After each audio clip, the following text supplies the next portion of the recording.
Hello बच्चों, आप सभी का हमारे चैनल में मोस्ट वेलकम। आज देखिए क्या है कि यानी प्रश्नावली 2.2 का यानी लेटेस्ट एनसीईआरटी जो नई वाली बुक है 2024 वाली, उसी से करा रहे हैं। ठीक है ना। उसमें क्या है कि पुरानी वाली एनसीईआरटी में कुछ प्रश्नावली को हटाया गया है, इसलिए नई वाले एनसीईआरटी से करा रहे हैं। प्रश्नावली 2.2 का क्वेश्चन नंबर यानी टू का यानी 2 वाले में 6 पार्ट दिया है। 6 पार्ट में एक पार्ट करा चुके हैं। आज जो है 2, 3, 4, 5, 6 यानी कि 5 पार्ट रह गए, उसको कराएंगे। ठीक है ना।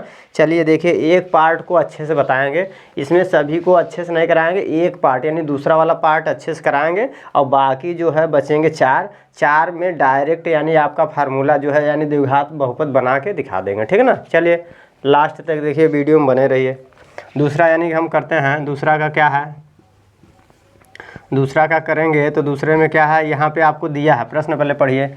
एक द्विघात बहुपद ज्ञात करना है, यानी आपको द्विघात बहुपद निकालना है, पता करना है, और जिसके शून्यकों के योग तथा गुणनफल क्रमशः दिया गया है। तो पहला यानी आपका ये क्या है, ये आपका जो है यानी शून्यकों का योग है। योग माने alpha plus beta, alpha plus beta का मान दिया है √2। और इसके बाद फिर कह रहे हैं कि गुणनफल, तो गुणनफल माने alpha into beta, alpha into beta का मान दे रखा है 1/3। ठीक है ना। तो यानी शून्यकों का योग और शून्यकों का गुणनफल क्रमशः दिया हुआ है। ये योग है, ये गुणनफल, योग गुणनफल, योग गुणनफल, योग गुणनफल, योग गुणनफल, इस तरह से दे दिया है। अब इसमें निकालना है द्विघात बहुपद। तो द्विघात बहुपद के लिए देखिए एक सूत्र होता है, द्विघात बहुपद। द्विघात बहुपद के लिए एक सूत्र, द्विघात बहुपद का क्या होता है, एक सूत्र होता है।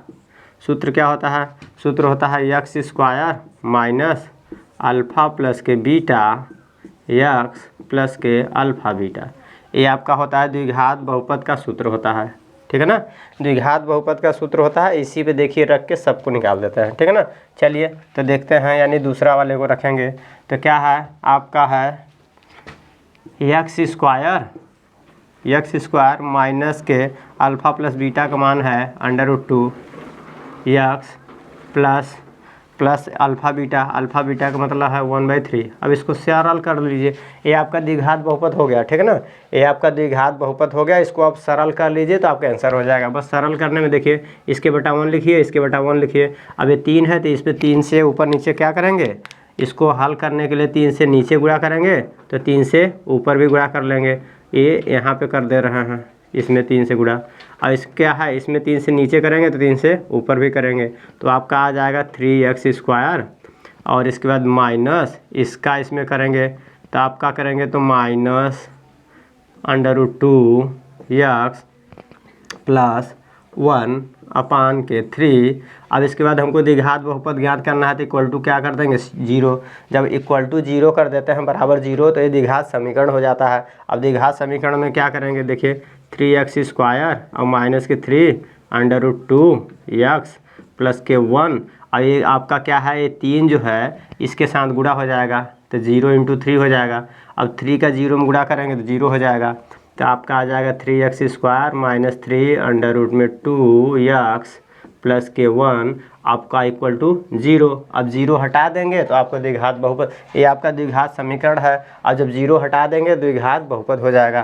तो यहाँ से आप 0 हटा दीजिए, यहाँ से जब 0 हटा देंगे तो ये आपका क्या हो जाएगा, ये आपका हो गया द्विघात बहुपद। ठीक है ना। ये आपका आंसर हो गया।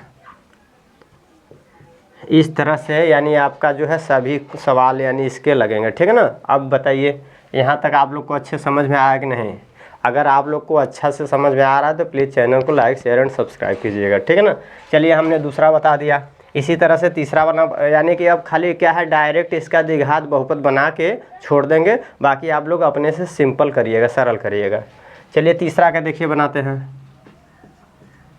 तीसरा में बनाएंगे तो डायरेक्ट इस सूत्र का प्रयोग करेंगे, इस सूत्र का प्रयोग करके डायरेक्ट हल करेंगे तो आपका आ जाएगा, क्या आएगा तीसरे का, x² और इसके बाद माइनस अल्फ़ा प्लस बीटा का मान दिया है 0 x प्लस अल्फ़ा बीटा का मान कितना दिया है, अल्फ़ा बीटा का मान दिया है √5। बस इसको हल करिए तो x² इसके बाद -0 और प्लस के √5, यानी आ जाएगा x² और प्लस के √5। ये आपका आ गया द्विघात बहुपद, यहाँ से ये आ गया। इसी तरह से फोर्थ वाला करेंगे। फोर्थ वाला करेंगे, देखिए x square minus alpha plus beta का मान 1 है, यानी अल्फ़ा प्लस बीटा का मान 1 एक्स और प्लस के अल्फ़ा इंटू बीटा का मान कितना है 1 है। इसको हल करेंगे एक्स स्क्वायर और माइनस के एक्स और प्लस के 1, ये आपका आंसर आ गया। बताइए इसी तरह से फिफ्थ वाला करेंगे। फिफ्थ वाले में देखिए करेंगे तो आ जाएगा एक्स स्क्वायर और माइनस अल्फ़ा प्लस बीटा का मान दिया है -1/4 और इसके बाद प्लस यहाँ एक्स लिखेंगे, क्या लिखेंगे एक्स और प्लस के फिर अल्फ़ा बीटा का मान दिया है 1/4। अब इसको हल कर लीजिए, एक्स स्क्वायर ये माइनस माइनस का हो जाएगा प्लस x/4 और प्लस के 1/4। अब इसको हल कर लेंगे, इसको सिंपल कर लेंगे तो आपका आंसर मिल जाएगा। इसी तरह से लास्ट वाला बता दे रहा है 6 वाला। 6 वाले में क्या है, 6 वाले में देखिए x square minus alpha plus beta का मान दिया है 4 एक्स और प्लस के अल्फ़ा बीटा का मान दिया है 1। तो हल कर लीजिए, एक्स स्क्वायर माइनस के 4x प्लस के 1, बस ये आपका आंसर हो गया। आप लोग अपने बुक से मिलाइए, सब आंसर सही है, ठीक है ना। बस ए वाला थोड़ा सा इसको आप लोग सिंपल कर लीजिएगा, सिंपल करेंगे तो आपका आंसर आ जाएगा, ठीक है ना। यानी यहाँ से बटे 1 कर देंगे, 4 का इसमें मल्टीप्लाई कर देंगे, इसके बाद क्या आ जाएगा आंसर आपका, आ जाएगा 4x स्क्वायर आ जाएगा और प्लस के x प्लस के 1, ये आपका आ जाएगा। लीजिए आंसर बता दिए हमने, ठीक है ना, ये आपका आंसर हो गया, ठीक है। अगर वीडियो आप लोग को प्लीज़ अच्छा लगा हो तो चैनल को लाइक शेयर सब्सक्राइब कीजिएगा, दोस्त यार मित्र जो हैं उनको बताइए, ठीक है ना। चलिए वीडियो को अगर लास्ट तक आप लोग वॉच कर रहे हैं तो इसके लिए थैंक यू।